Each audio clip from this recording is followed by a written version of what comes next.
My name is Bill Speck.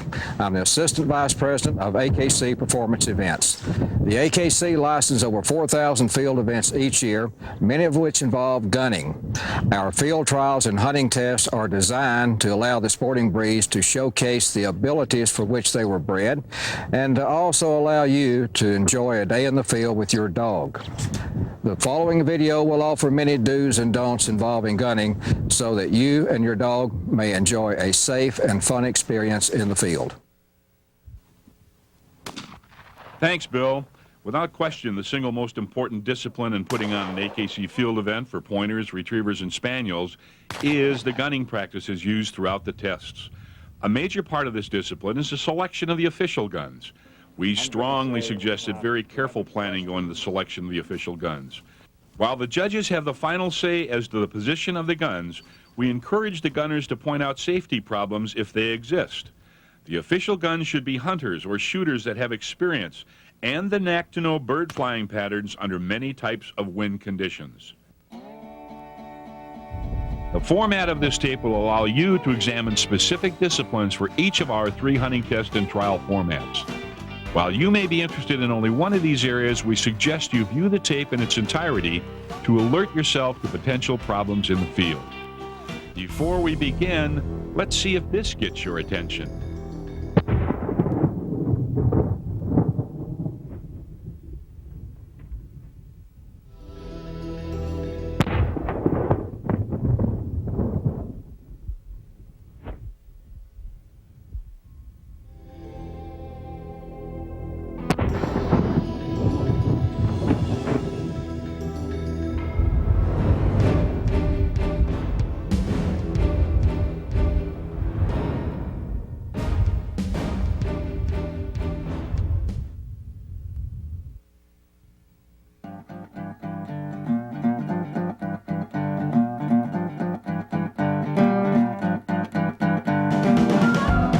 Let's look at the pointing breed gun safety rules and recommended practices. In the junior hunting tests, only blank pistols may be used. Blank pistols are defined as starter pistols, which are physically incapable of discharging live ammunition. All calibers up to 38 are acceptable, as are 22 crimps. Discharging these guns promiscuously on the grounds of a hunting test or field trial is strictly prohibited. In the senior and master hunting tests, there are 2 official guns required. One accompanies each handler. They join the handlers either at the beginning of the course or as the handler enters the bird field. The official guns do all of the live shooting. Handlers never shoot live ammunition. The judges have complete authority over all such shooting. It is recommended that only double-barrel breaking guns of at least 20 gauge be used by the official guns in the pointing breed tests and trials. Semi-automatic shotguns are strictly prohibited for use by both official gunners and handlers. When working a test, official gunners should never load their shotguns until ready to shoot. When moving in the field with the handlers, the loaded guns must be carried with the barrels pointed upward in a safe direction. Shotguns must be unloaded immediately after the birds are shot and not loaded again until the handlers are on their way to additional bird finds. The official gunners never flush birds, nor are they to tell handlers where birds are to be found. They represent the handler up to the time the game is shot, but they must not interfere or assist the handler or the work of the dog in any manner. In the senior and master tests, the bird should be shot cleanly and in a sportsmanlike manner at a distance that will give the dog a decent retrieve. In other words, let the birds get out of ways. Control must be exercised by the gunners in many instances. For example, they should never shoot a bird that was flushed by a free-running dog before there was a point. If a bird does not fly after repeated attempts to flush by the handler, the gunner does not shoot the bird on the ground unless the judge instructs them to do so.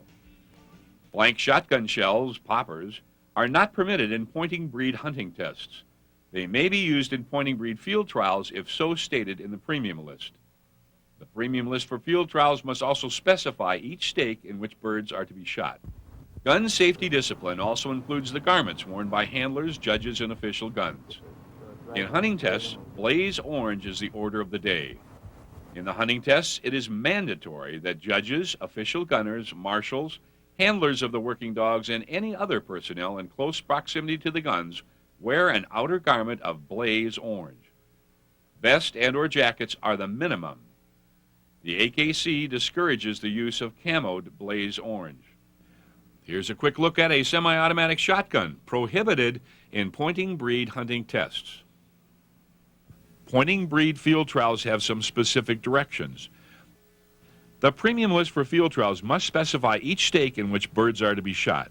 In each of those stakes, it is mandatory that judges, official gunners, handlers of the working dogs, marshals, and any other personnel in close proximity to the guns wear an outer garment of blaze orange. This is not just a hat.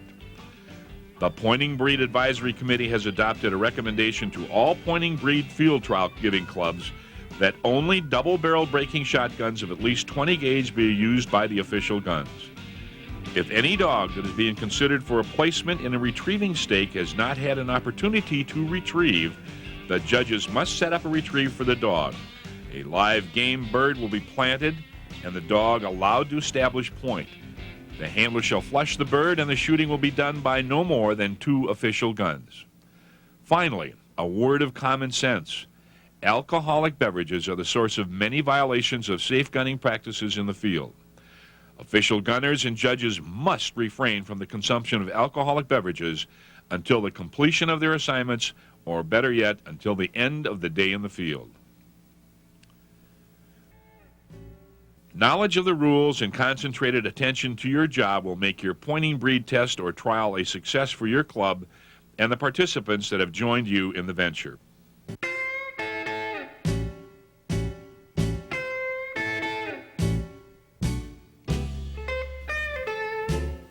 The official gunners and retriever hunt tests may be called upon to shoot live flyers with live ammunition or shoot over dead birds using blanks. The retriever tests present a difficult safety problem because everyone is required to wear subdued dark clothing or camouflage-colored clothing. Obviously, this makes it difficult to see those around you if you are an official gun. Check this out to give you an idea of what is a common visual situation in these tests. Live bird stations where either ducks or pheasants are being shot by the gunners are generally made up of 2 gunners and 1 thrower. Gun safety should be the first concern of the gunners. All live shooting station gunners should avoid shooting into direct sunlight. This situation should be considered when setting the tests. Guns should be loaded only when the gunners are standing in their shooting positions and are given the guns up command by the judges. Guns up! Dead bird stations may have a single combination of thrower-gunner. The same rules apply. Load only when the guns up command is given. Be sure that the gun is fired with the barrel pointed up in this situation. The preferred dead bird station has 2 people, 1 thrower and 1 official gun. This is obviously a safer situation.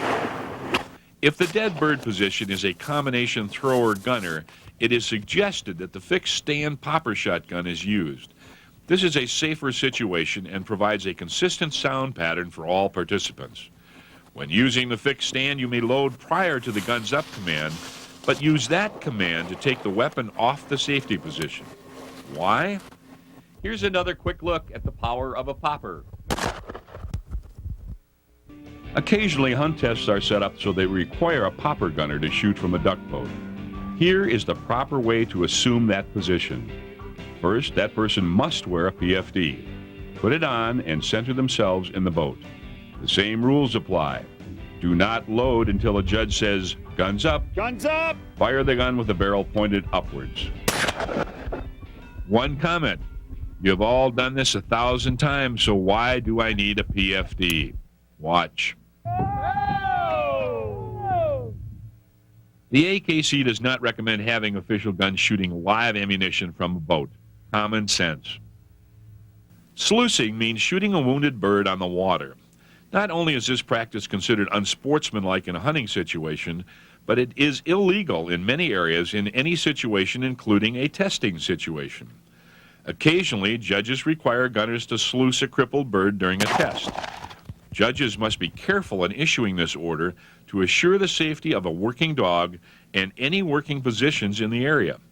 Use only locally accepted shot when working over water. Retriever tests and trials require long hours in the field for the workers, including the official guns and bird throwers. Adverse weather conditions are common, and fatigue becomes a factor in the performance of the mechanics required to put on a good test or trial. Host clubs should have relief gunners and throwers to remedy this problem.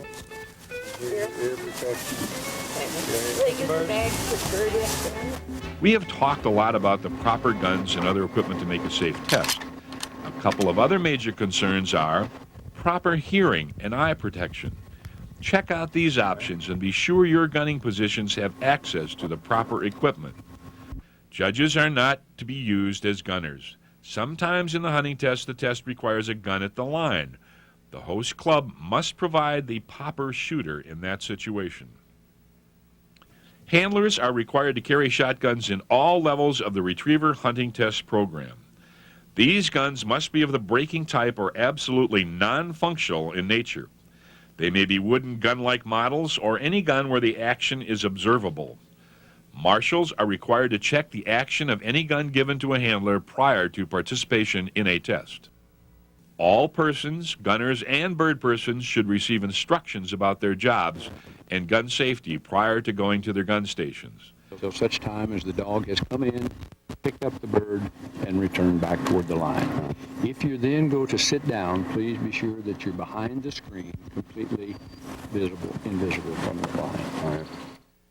Anyone exhibiting unsafe practices at their stations should be replaced immediately. Retriever field trials are subject to all of the above rules and common sense procedures.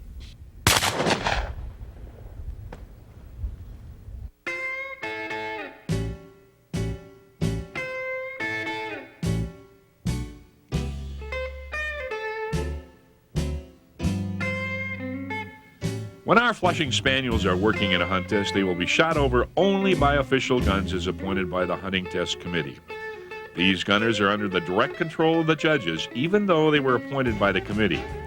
Again, it is mandatory in the Spaniel Hunting Test Program that all judges, official gunners, handlers of the working dogs, and anyone else in close proximity to the guns wear blaze orange. Jackets and or vests would be minimal. The AKC discourages the use of camoed blaze orange. Gunners may use only breaking-type shotguns. It is recommended that 20 to 12-gauge double-barreled shotguns be the guns of choice. Clubs generally appoint official gun captains who select the gunners, arrange the schedules, and secure the right amount of ammunition for use in the test. For most conditions, the recommended shot shell is no less than 3 1/4 gram smokeless powder and 1 1/8 ounce of number 5, number 6, number 7, or 7 1/2 lead shot. In some states, however, steel shot or another non-toxic type of shot is required. Safety is the gunner's number one concern. Guns should be carried empty and open until a dog is released from the line. When loaded, guns must be carried with the barrels up and pointed in a safe direction. The gunners should normally position themselves 10 to 15 yards to the side and 1 step behind the handler. When water testing the spaniels, a dry shot is fired as the dead bird is thrown. Gunners must be well aware of the direction of the gun when firing the dry shot. 3 specific rules for safety are: 1. Unless directed by a judge, no shots should be fired while a dog is on a retrieve. 2. No bird should be shot over a gallery. 3. No shot should be taken if there's a question of the safety of life or property. In the senior and master tests, the handler must carry an empty shotgun. When the game is flushed, the handler must shoulder the gun and follow the bird just as they would in a real hunting situation. The club will provide the shotgun to be used by the handler. If the gun is functional, the handler gun should be checked with each handoff to a handler. The official gun should shoot flush game during a test just as they would in a day's hunt. The guns represent the handler right up to the time the game is shot and may not at any time interfere with the handler or the working dog. They should make every effort to down the game cleanly and consistently after it is flushed by the spaniels. The gunner closest to the bird should shoot first. The second gunner should shoot only if necessary to make the fall, and then only if there's a clear path to the bird. Birds that are out of range should not be shot at. Gunners should take shots that allow the game to fall at a point most advantageous to a fair and natural test of the dog's abilities. Care should be taken not to drop birds too close to the working dog. After the shots, the official gun should stand perfectly still so not to interfere with the work of the dog. Official guns should not only be experienced shooters, but must be familiar with the testing procedure and each test's requirements. To repeat, safe gunning is of primary importance. Here are some more do's and don'ts. 1.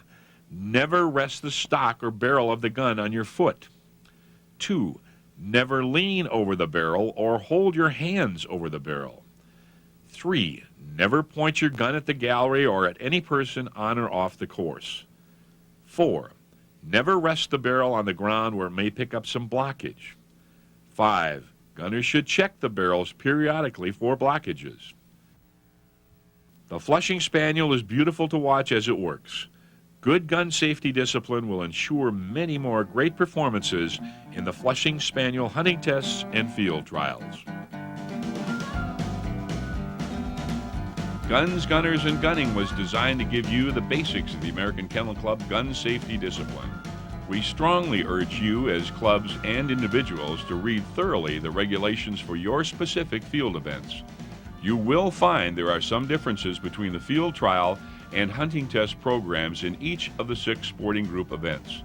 If you have any questions, please contact the Performance Events Department at the American Kennel Club.